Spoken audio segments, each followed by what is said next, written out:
fatos narrados aqui são experiências vividas pelas pessoas que nos enviou a história. Não cabe a nós, do canal, dizer se os fatos são reais ou ficção. Relato.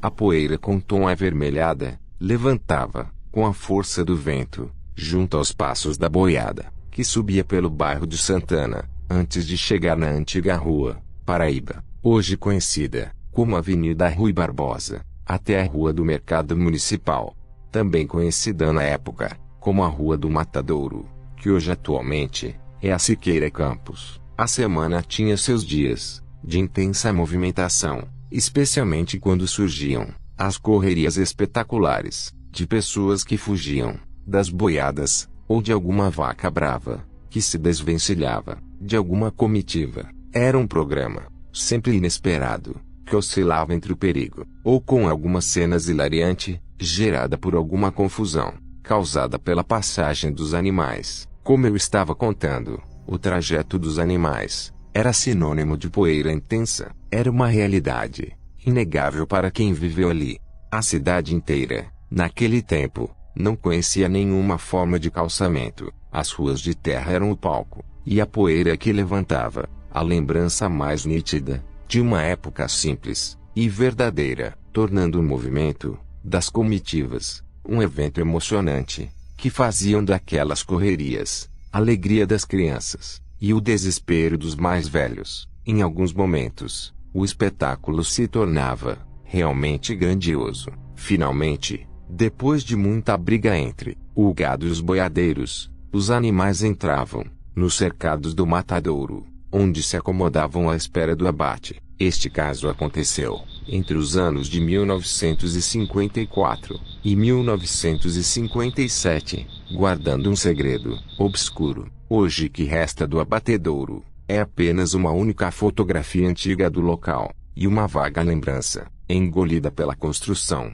dos alicerces da escola Sueli Antunes de Melo. Antigamente neste mesmo local, com o cair da noite, um palco de horrores e mistérios silenciosos se erguia, onde o medo sussurrava, em forma de mistérios silenciosos em cada sombra. Poucas são as lembranças dos detalhes, mas ainda há sussurros daquela época, ecoando como arrepios que percorre pelas espinhas, especialmente sobre um dos primeiros casos de suspeita de lobisomem a assombrar a cidade. Contudo, nesse mesmo período, o Asilo Santo Antônio, existente até nos dias de hoje, abrigava almas esquecidas pela sociedade. Entre elas, havia um homem misterioso, sem familiares, de feições ásperas, com um olhar distante e de poucas palavras. Em certas noites, ele desaparecia sem deixar vestígios, como se a própria noite o engolisse, com um segredo sombrio pairando sobre ele, alimentando a imaginação dos moradores da localidade. Acreditavam que sobre o manto da escuridão, ele se transfigurava em uma besta, e nessa forma, se dirigia até o matadouro, para se alimentar dos restos dos animais, ou para beber o sangue que ali encontrara, desaparecendo por horas. Ao amanhecer, como se nada tivesse acontecido, ele retornava maltrapilho, com o corpo todo sujo e marcado por arranhões inexplicáveis, por vezes despido de suas vestes, ou com elas rasgadas. Como era um homem de poucas palavras, sua presença carregava uma aura de isolamento, quase que palpável.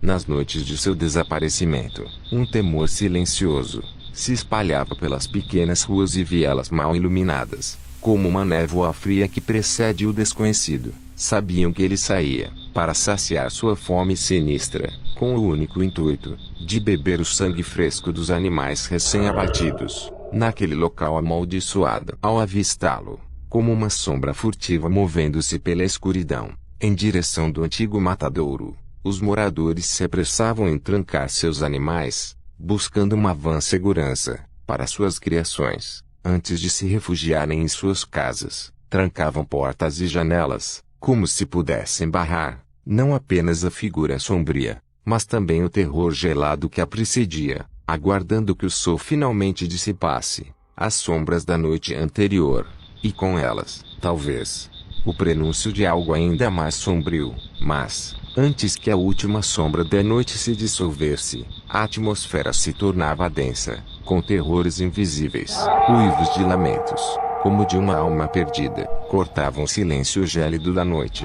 Uma sensação medonha, de não se saber de onde vinha exatamente, talvez de nenhum ponto em particular, mas presente em cada sombra simultaneamente. Logo, um galope frenético pesado demais para pertencer a qualquer besta conhecida, ressoava à distância, se aproximando a cada batida, acompanhado por uma respiração forte e ofegante, como se uma criatura grande e exausta corresse sem destino, faminta por algo que a noite escondia. O que seria aquela presença invisível, tão próxima e tão ameaçadora, e o que a impulsionava com tamanha urgência através da escuridão, naquela mesma noite de inverno, onde o frio cortava como navalha, um silêncio denso e ameaçador pairava sobre a vizinhança, como se a própria noite prendesse a respiração, em uma residência vizinha, ao futuro Centro Tecnológico Aeroespacial, o atual CTA, um silêncio que já carregava uma angústia sombria,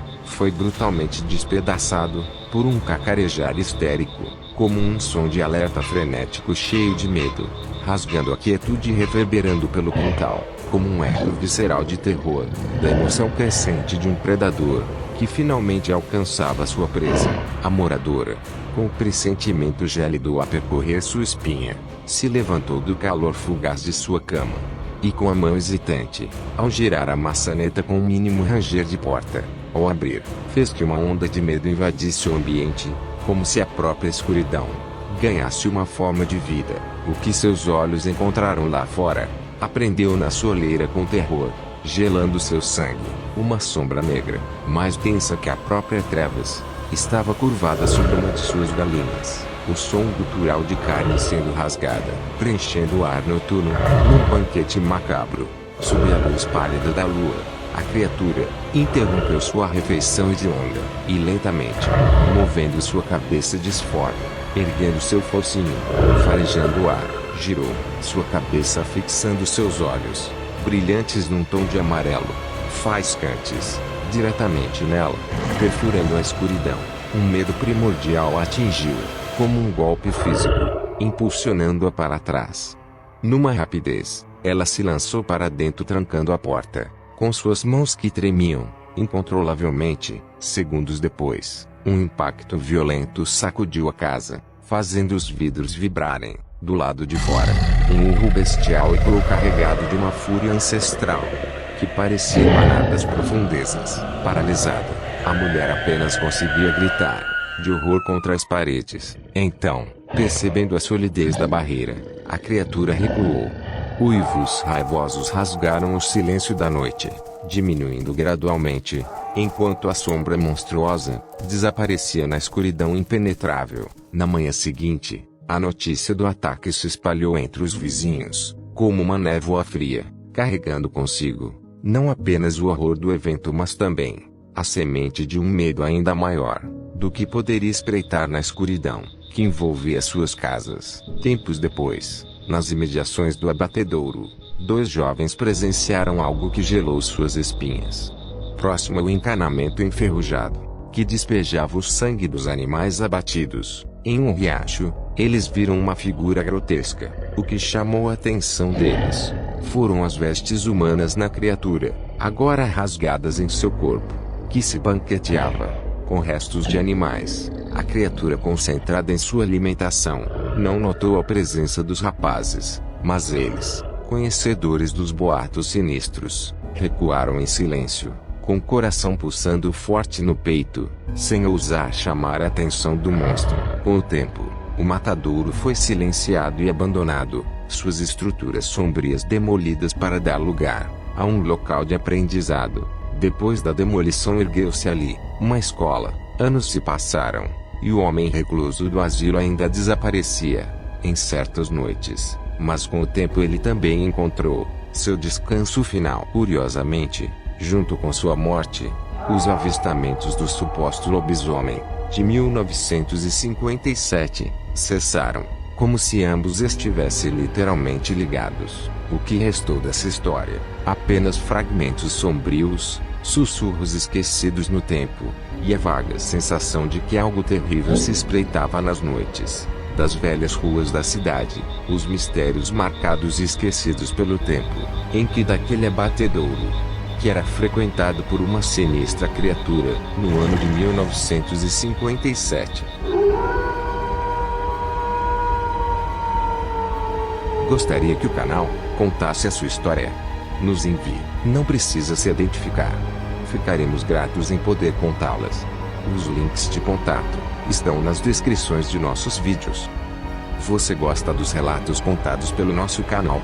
Compartilhe nossos links nas redes sociais. Isso ajudará o canal a chegar a um número maior de pessoas que gostam de histórias como essas.